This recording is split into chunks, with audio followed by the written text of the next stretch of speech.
warahmatullahi wabarakatuh. Halo teman-teman semua. Perkenalkan, kami dari kelompok 3 akan menjelaskan materi mengenai regresi logistik.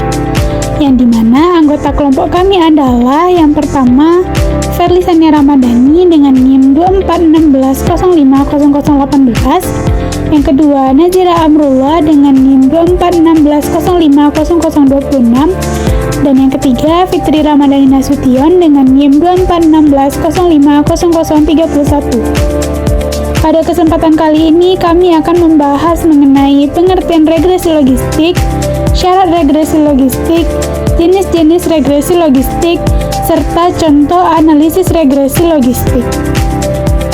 Baiklah, yang pertama adalah pengertian regresi logistik. Regresi logistik adalah teknik analisis statistik yang digunakan untuk memprediksi probabilitas terjadinya suatu peristiwa pada variabel terikat. Tidak seperti regresi linier yang memprediksi nilai numerik kontinu, regresi logistik mengklasifikasikan data ke dalam kategori biner atau dua pilihan. Contohnya adalah kategori ya atau tidak, lulus atau gagal, dan sehat atau sakit. Dengan demikian, regresi logistik digunakan untuk mengetahui kemungkinan suatu peristiwa terjadi berdasarkan data yang dimiliki. Selanjutnya, syarat regresi logistik. Terdapat beberapa syarat dalam penggunaan regresi logistik. Yang pertama, regresi logistik tidak membutuhkan hubungan linier antar variabel independen dengan variabel dependen. Yang kedua, variabel independen tidak memerlukan asumsi multivariate normality atau normalitas multivariat. Yang ketiga, variabel bebas tidak perlu diubah ke dalam bentuk skala interval atau rasio. Yang keempat, variabel independen tidak harus memiliki varian yang sama antar kelompok. Karena syaratnya lebih fleksibel dibanding beberapa metode statistik lainnya, regresi logistik banyak digunakan dalam berbagai penelitian. Nah, sekarang kita masuk ke bagian jenis-jenis regresi logistik. Regresi logistik terdiri dari 3 jenis, yaitu yang pertama regresi logistik biner. Digunakan untuk memprediksi variabel terikat yang hanya memiliki 2 kategori atau bersifat dikotomis, seperti 0 atau 1, ya atau tidak, serta lulus atau gagal. Yang kedua, regresi logistik multinomial. Digunakan untuk memprediksi variabel terikat dengan 3 kategori atau lebih yang tidak memiliki tingkatan atau urutan tertentu atau bersifat nominal. Yang ketiga, regresi logistik ordinal. Digunakan untuk memprediksi variabel terikat dengan 3 kategori atau lebih yang memiliki tingkatan atau urutan tertentu. Nah, baiklah teman-teman, kami akan menunjukkan contoh analisis regresi logistik beserta tahapan pengerjaannya secara bertahap agar lebih mudah dipahami. Tanpa berlama-lama lagi, mari kita simak langkah-langkahnya.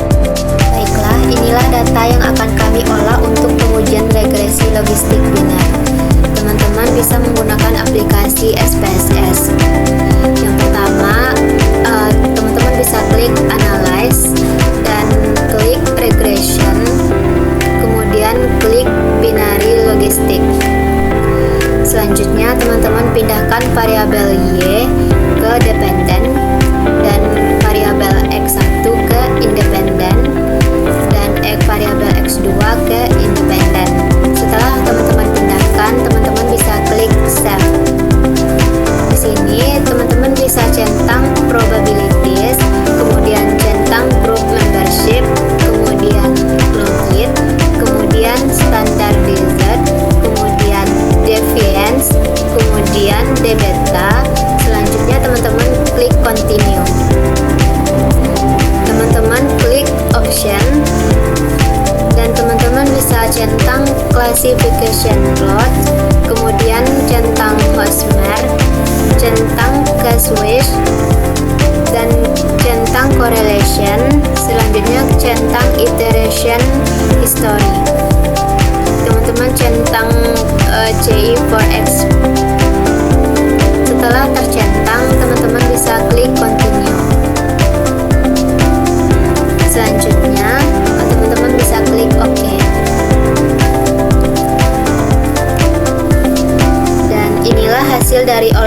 data untuk pengujian regresi logistik biner.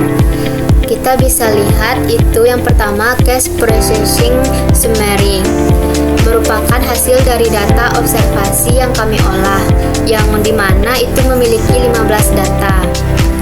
Selanjutnya itu ada kategori. Untuk 0 itu kategori yang tidak puas, dan 1 itu adalah kategori puas. Selanjutnya teman-teman bisa klik blok 0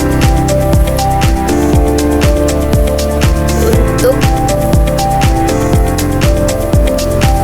teman-teman bisa klik blok 0 itu teman-teman bisa melihat iteration history.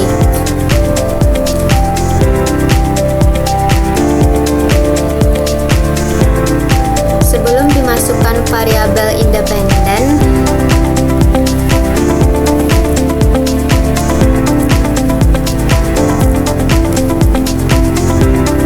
pada bagian blok 1 itu setelah dimasukkan variabel independen. Kemudian teman-teman bisa klik omnibus test. Teman-teman bisa lihat itu uji simultan untuk keseluruhan data.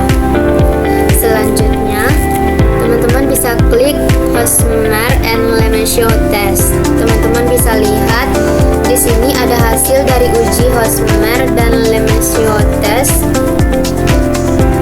Lalu variabel in the equation, teman-teman bisa lihat ini hasil dari regresi logistiknya, yang merupakan hasil dari regresi logistik yang kami olah.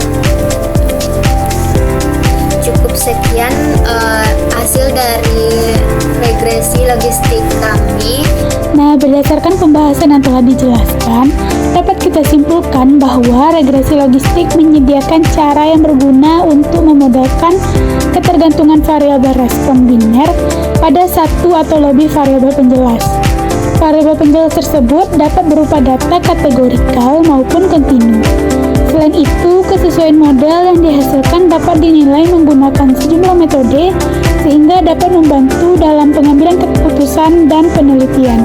Baiklah teman-teman, itu tadi pembahasan mengenai regresi logistik. Semoga materi yang kami sampaikan dapat membantu menambah pemahaman mengenai regresi logistik dan penerapannya dalam penelitian. Terima kasih atas perhatian yang telah diberikan. Mohon maaf apabila terdapat kesalahan dalam penyampaian materi. Assalamualaikum warahmatullahi wabarakatuh.